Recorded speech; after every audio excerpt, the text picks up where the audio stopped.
He traces his ancestry to families who have been in New Mexico since it was controlled by Spain in the early 19th century.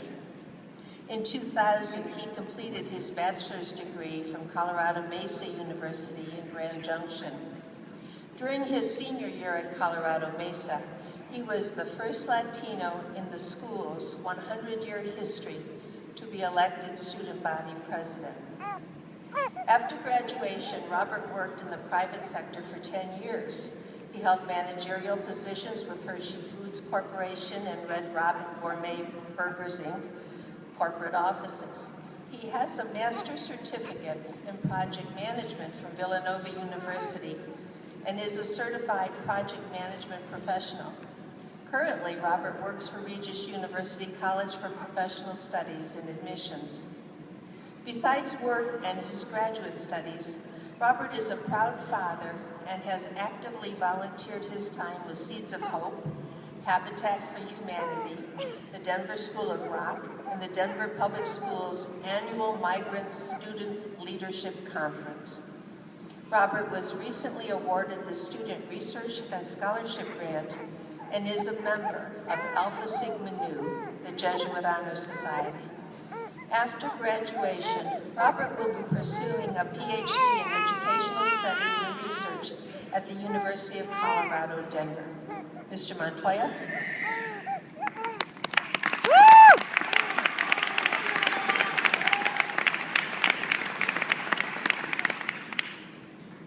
Good afternoon. Buenas tardes. Thank you, Dr. Ladowit, Father Fitzgibbons, members of the Board of Trustees, faculty, learners, familia, and friends. My fellow graduates, it's truly a great honor to speak with you today. We should all feel very proud. Education is universally valued in every culture, through every epoch, and in every society. A Jesuit education is a source of respect and responsibility. As Father John Callahan states regarding Ignatius Loyola, the founder of the Jesuits, we seek to empower our minds and hearts and to equip ourselves with developed talent and skills. Our hope is that we, like Ignatius, may become models and thereby challenge others to become leaders in service, persons of solid values who labor to make a better and more just world. I challenge all of us today to have the audacity to strive for this ideal. Leaders who serve to create a more just world. Throughout my adolescent and adult life, I have been compelled to critically examine my surroundings and societal relationships. This desire to scrutinize is deeply informed by my family, cultural upbringing, and educational experiences. This critical spirit played a crucial role in my decision to pursue a Master of Arts in Ethnic Studies here at Regis University. For me, educational freedom exists when we marry critical thinking with creativity, participation, and dialogue, characteristics that are not easily realized.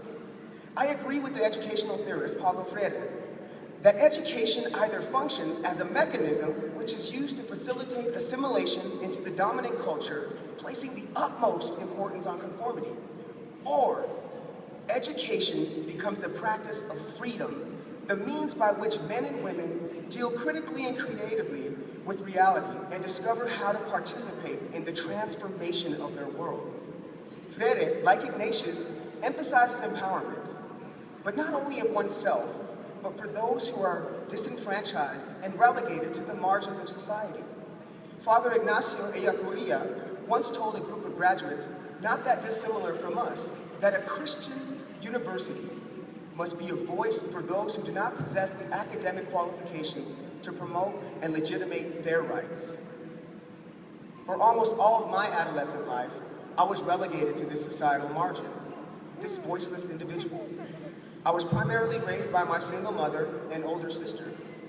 I must mention my sister Alicia because she played an integral role in my upbringing due to my mother's multiple jobs. Thank you, hermana. We lived and grew up in the barrios of Albuquerque, New Mexico. Low income and Section 8 housing was our reality. Our survival depended on what we now call entitlement programs. I don't recall ever feeling entitled. Most often I felt embarrassed and marginalized. I remember a time when my mom, sister, and I were returning home and our electricity was turned off. This was in the dead of winter, and I cannot imagine my mother's humiliation. Yet, in true Angelina fashion, she made the best of it. We made a fire, cooked in, had tons of blankets, and camped out.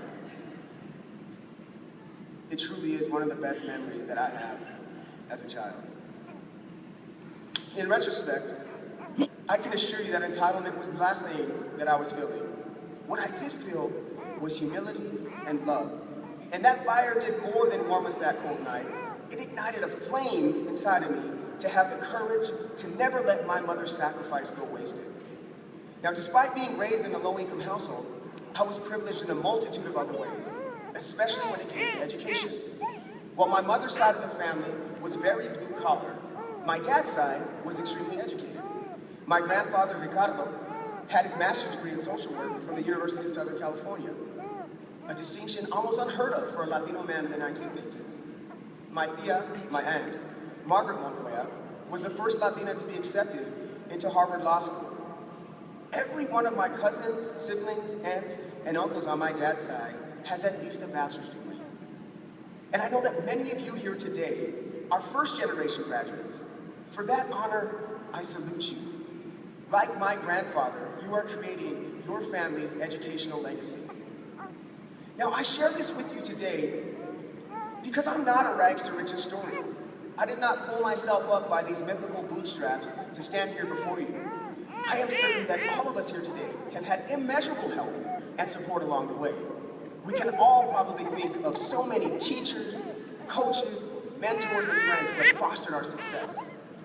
Cicero once said that a thankful heart is not only the greatest virtue, but the parent of all other virtues.